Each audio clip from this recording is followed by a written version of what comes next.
Bienvenidos a Crónicas de Cartón, un podcast sobre juegos de mesa hecho por y para principiantes, con Camilo Navarro. Oli, no sé si vieron / escucharon el segundo episodio del podcast que es sobre la historia de los juegos de mesa. Si sí, tal vez reconozcan el nombre Senet, que es el juego más viejo del que tenemos registro. Se jugaba en Egipto y era un tipo de carrera, aunque no sabemos muy bien cómo funcionaba porque las reglas sí se perdieron en el tiempo. Si no han escuchado ese episodio, no pasa nada, pero podrían ir a escucharlo. Es uno de mis episodios favoritos. En todo caso, desde Senet y desde antes, la gente no ha dejado de jugar de alguna u otra manera. Hay muchas cosas que los humanos no podemos dejar de lado, como la comida, el juego, la escritura, entre muchas otras. Y, siendo humanos, no hemos dejado de escribir y de pensar sobre lo que nos gusta, sobre lo que amamos. Ya sea literatura, pintura, música, todas las formas de arte tienen su teoría, su apoyo académico que ha enriquecido todas estas expresiones artísticas. El mundo se toma más en serio algo si alguien está escribiendo sobre eso.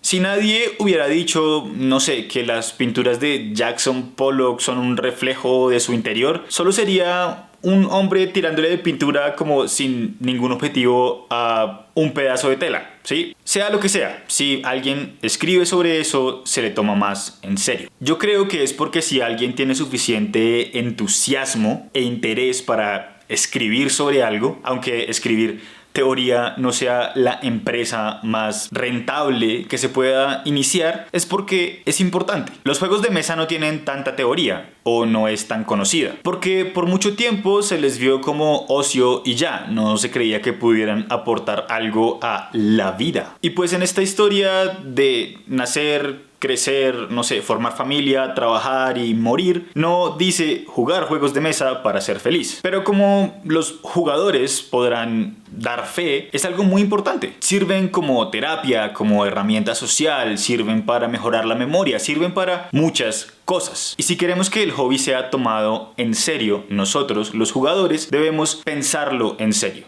debemos escribirlo en serio y debemos leerlo en serio. Y eso me trae al episodio de hoy. Este año he descubierto muchos juegos. Juegos de fiesta, juegos de estrategia, juegos tácticos. Juegos que he jugado muchas veces y componen mi top de juegos del año. Juegos que tal vez he jugado solo una vez y no me apetece volver. Juegos como Arx, como Obsession, Daybreak y muchos otros. A pesar de todo lo que he jugado este año, que ha sido bastante, creo que lo que tiene más potencial para ser importante dentro del hobby es Senet. Creo que lo que tiene más potencial para ser importante en el hobby es Senet, una revista impresa en Inglaterra 4 veces al año, que está hecha en papel de muy alta calidad, con dirección de arte y criterio editorial que ya ha ganado varios premios importantes y que tiene artículos agudos e inteligentes sobre los juegos de mesa. Este diciembre se publicó el número 17, pero llevan haciéndolo desde 2020. En el primer número tienen una entrevista con la diseñadora de Wingspan, Elizabeth Hargrave. Tiene un vistazo al arte de Ian O'Toole, que ilustra los juegos de Vital Lacerda y un montón más. Hay un análisis sobre el posicionamiento de trabajadores como mecanismo en los juegos de mesa. Tiene una exploración del tema de los vikingos como dentro del hobby y avances de juegos que llegaron a ser bastante importantes, como Oath de Leader Games u Oathsworn. Hay un artículo sobre por qué los juegos cooperativos nos hacen mejores personas. Y en fin,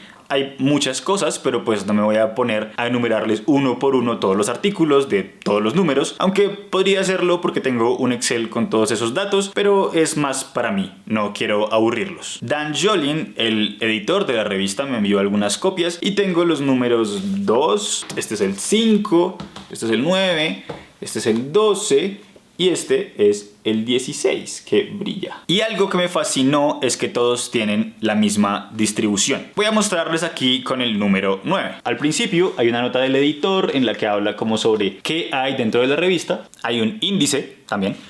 Y luego vienen adelantos de juegos. Por ejemplo, aquí está Séptima, un juego que me gusta un montón. Aquí hay un adelanto de Arx, por ejemplo. Y luego tenemos la sección Puntos, en la que básicamente mandan cartas a la revista y Dan Jolin las responde. Entonces aquí hay unos pedacitos chiquitos. Después tenemos Por Amor al Juego, una sección en la que hablan sobre problemas o desafíos a la hora de diseñar, en general cosas sobre diseño. Y luego tenemos los artículos más importantes, como la carne de la revista. Este, por ejemplo, es un artículo sobre la construcción de motor como un mecanismo. Hay una entrevista con algún diseñador. Este, por ejemplo, es Sir Ian Livingstone, que básicamente llevó Dungeons and Dragons a Inglaterra y dirige como una empresa muy grande que es la que produce Warhammer. Aquí hay una entrevista con Johan Nohr, un artista que hizo el arte para el juego de rol Mork Borg. Ya hacia el final viene la sección Unboxed, que básicamente son reseñas de diferentes juegos. Aquí tenemos la sección Cómo jugar, que es un poco centrada en la comunidad. Habla sobre cómo crear playlists, sobre cómo invitar a gente a tu grupo de juegos,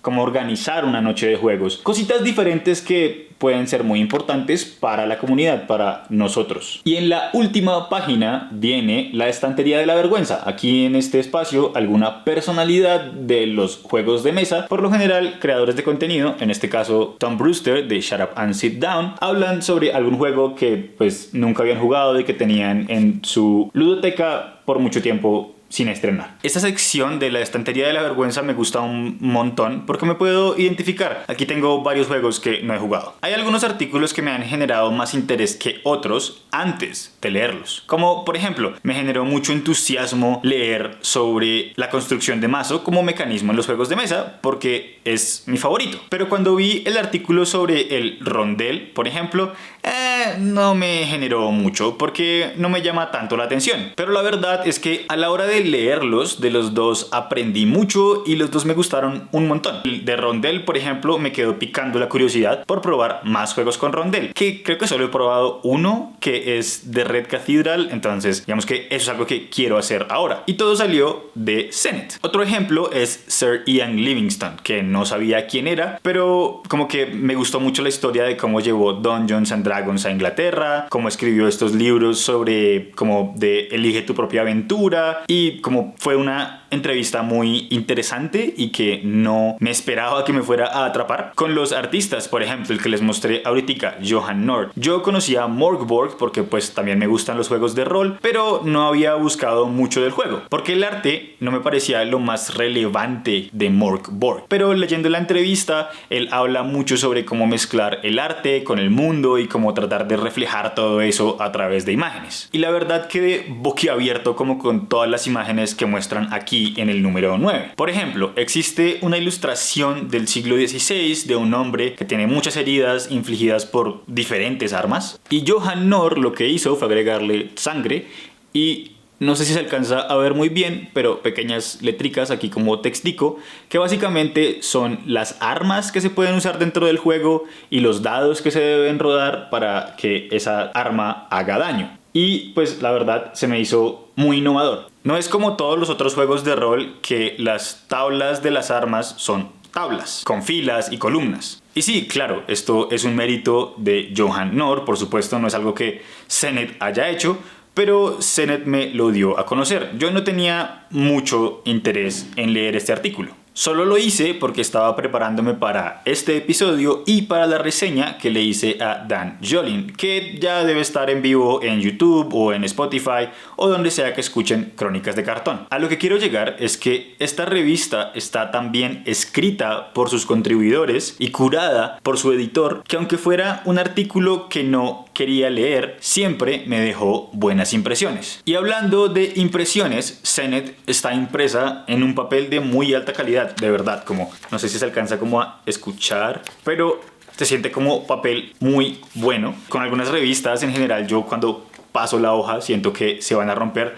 Con esta no, pero para nada, Yo leí estos 5 números que me enviaron a lo largo de más o menos un mes que fue muy, muy lluvioso en Bogotá, así que todas en mayor o menor medida terminaron mojándose. Un día tuve que caminar como 2 cuadras bajo la lluvia y este número se empapó del todo y pues yo estaba con mucha preocupación porque creí que la iba a arruinar, pero no. O sea, tiene como una manchita aquí, en esta esquina, que voy a tratar de mostrar en la cámara. Ahí más o menos se alcanza a ver, es esto de acá. De verdad que la calidad, no solo de lo que tiene adentro, sino de cómo está hecha, es increíble. La tratan como si fuera, no sé, un juego de mesa de lujo. Desde el momento en que la agarré, en que la tuve en mis manos, fue como esto se siente importante, esto se siente como más allá que una revista chiquita. Y todavía no he hablado del arte de la revista, que estas portadas me tienen loco. Por ejemplo, esta con la ilustración de Cole Wehrle, este moradito es como un papelito que brilla cuando le da la luz. Y no son solo como ilustraciones bonitas y ya, tienen como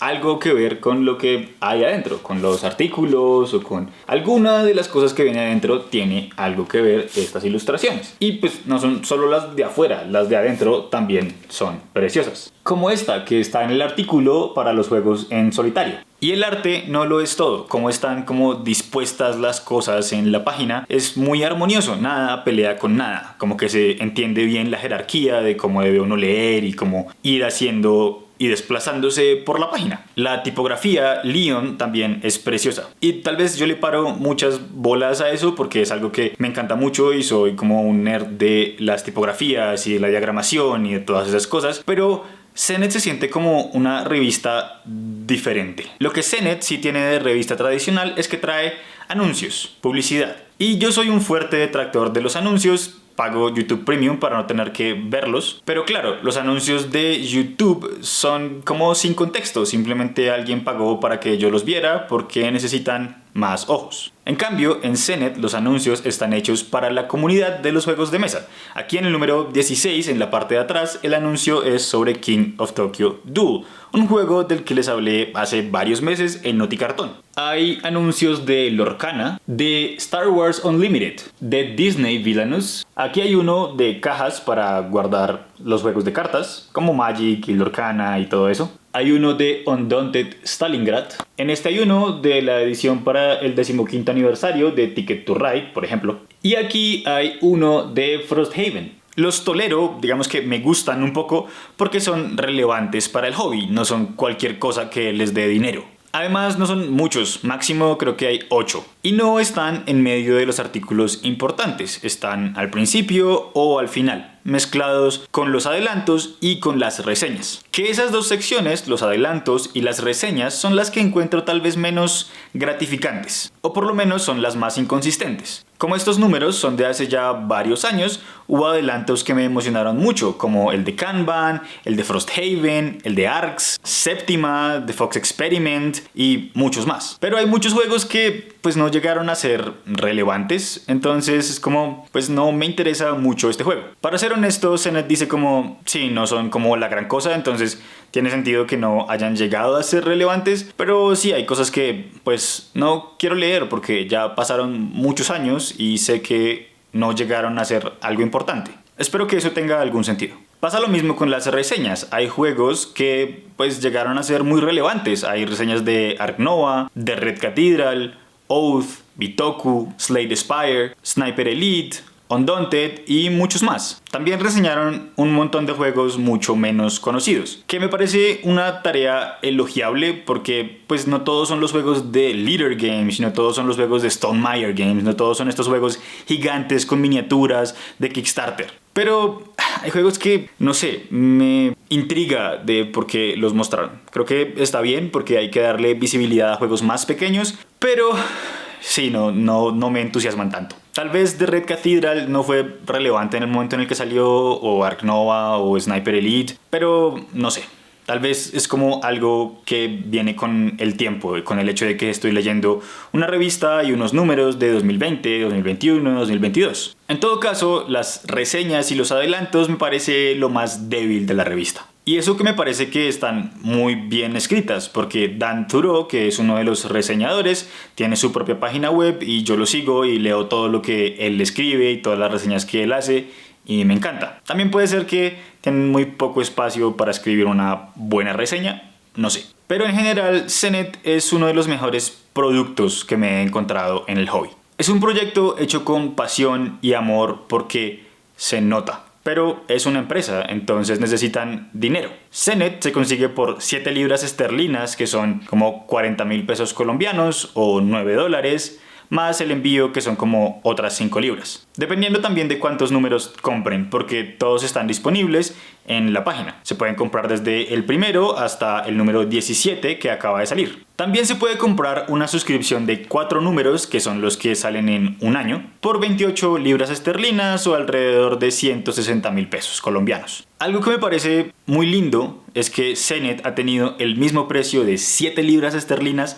desde 2020, desde que salió el primer número. Y me parece lindo porque piensa en el consumidor. Sí, es un proyecto de pasión, está hecho con amor, pero necesitan dinero y aún así no se aprovechan de sus lectores. Tal vez ese debería ser el estándar, pero pues no es lo que pasa con muchas cosas en el mundo, entonces es lindo cuando sí pasa. Todo este video un poco es para que se interesen en Zenit, para que compren Zenit en zenitmagazine.com si quieren, o que vayan y miren todo lo que han hecho. Es una revista que solo existe en formato físico, tal como los juegos que jugamos, porque es tangible y la podemos tocar y parece de lujo. Desafortunadamente por ahora solo está en inglés, pero no sé, tal vez podamos cambiar eso con suficiente interés de mucha gente. Por cierto, Zenit no patrocina Crónicas de Cartón, ya quisiera, ni tengo ninguna afiliación con la revista, solo me encantan cosas como esta que me encuentro y me generan mucha pasión, como de verdad es algo muy lindo. Y sería genial tener Zenit en Latinoamérica o en español,